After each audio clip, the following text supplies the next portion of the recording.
আসসালামু আলাইকুম। আবারও ফিরে এলাম আইনকে আপনাদের কাছে আরও সহজভাবে তুলে ধরতে। আজ আমরা জানব তামাদি আইন 1908-এর ধারা 26 এবং 27 সম্পর্কে। ধারা 26 এবং 27 সম্পর্কে জানার আগে আমাদের অবশ্যই জানতে হবে সুখাধিকার বা ইজমেন্ট রাইট কী।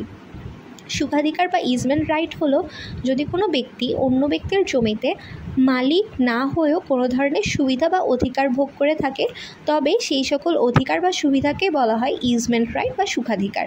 যেমন পথের অধিকার, পানির অধিকার, আলো বা বাতাসের অধিকার। ধারা 26-এ বলা হয়েছে, যদি কোনো ব্যক্তি অন্য ব্যক্তির জমিতে প্রায় 20 বছর ধরে শান্তিপূর্ণভাবে নিরবিচ্ছিন্নভাবে অধিকার হিসেবে আলো বা বাতাসের অধিকার, বা 20 বছর ধরে শান্তিপূর্ণভাবে খোলামেলাভাবে নিরবিচ্ছিন্নভাবে কোনো ধরনের বাধা নিষেধ ছাড়া পানি বা পথের অধিকার ব্যবহার করে থাকে, তবে কিন্তু তার সুখাধিকার তৈরি হচ্ছে, যেই সুখাধিকার স্থায়ী ও অখণ্ড প্রকৃতির। এছাড়াও 26 ধারায় এটিও বলা আছে, আপনাকে মামলা করতে হবে প্রায় 2 বছর সময়সীমার মধ্যে। মানে আপনাকে যেই দিন বাধা দেওয়া হলো সেই সময় হতে প্রায় 2 বছরের মধ্যেই কিন্তু আপনাকে মামলা করতে হবে, এবং মামলা করার আগের 2 বছরের মধ্যে কিন্তু আপনার 20 বছরের সময়সীমা পূর্ণ হতে হবে। এছাড়াও এখানে বলা হয়েছে নিরবিচ্ছিন্নভাবে বাধা নিষেধ ছাড়া আসলে কি। ধরেন আপনি ইজমেন্ট রাইট ব্যবহার করছেন এবং আপনাকে বাধা দেওয়া হলো, এবং এই বাধার জন্য আপনি 1 বছর ধরে সেই অধিকার ভোগ করলেন না, তাহলে কিন্তু ধরে নেওয়া হবে আপনি নিরবিচ্ছিন্নভাবে বা বাধা নিষেধ ছাড়া সুখাধিকার ভোগ করেননি। এটিই ছিল 26 ধারার বিষয়বস্তু। এখন 27 ধারায় যাওয়া যাক। 27 ধারায় বলা আছে, ধরেন আপনি কোনো একজন ব্যক্তির জমিতে চলাচলের অধিকার প্রায় 20 বছর ধরে ভোগ করছেন, এবং ওই সম্পত্তি 10 বছর জীবনসত্ত্বে ছিল। মূল মালিক ফেরত আসলো, মূল মালিক ফেরত আসার প্রায় 3 বছরের মধ্যে সে আপনাকে বাধা দিল। তাহলে কি হবে?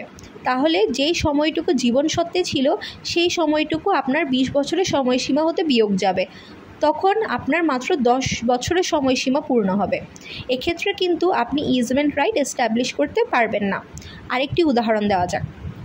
ধরেন আপনি প্রায় 25 বছর ধরে কোনো জমিতে পানির অধিকার ভোগ করে আসছেন, এবং ওই জমি প্রায় 5 বছর ধরে ভাড়ার আন্ডারে ছিল বা ভাড়া দেওয়া হয়েছিল, এবং মূল মালিক এসে আপনাকে 3 বছরের মধ্যে বাধা দিল।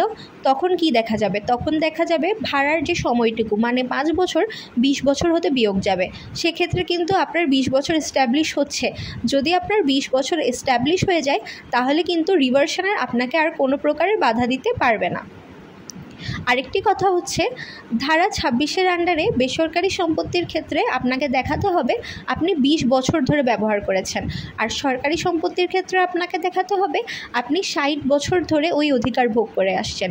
60 বছর ধরে যদি সরকারি সম্পত্তিতে অধিকার বা সুবিধা ভোগ করেন, তাহলেই কিন্তু আপনি ইজমেন্ট বা সুখাধিকার এস্টাবলিশ করতে পারবেন। আজ এতটুকুই। আমি আশা করি আমি আপনাদের কাছে ধারা 26 এবং 27 সহজভাবে তুলে ধরতে পেরেছি। আপনাদের যে কোনো প্রশ্নের জন্য আমাদের অবশ্যই কমেন্ট করে জানাবেন। Until then, stay aware, stay empowered.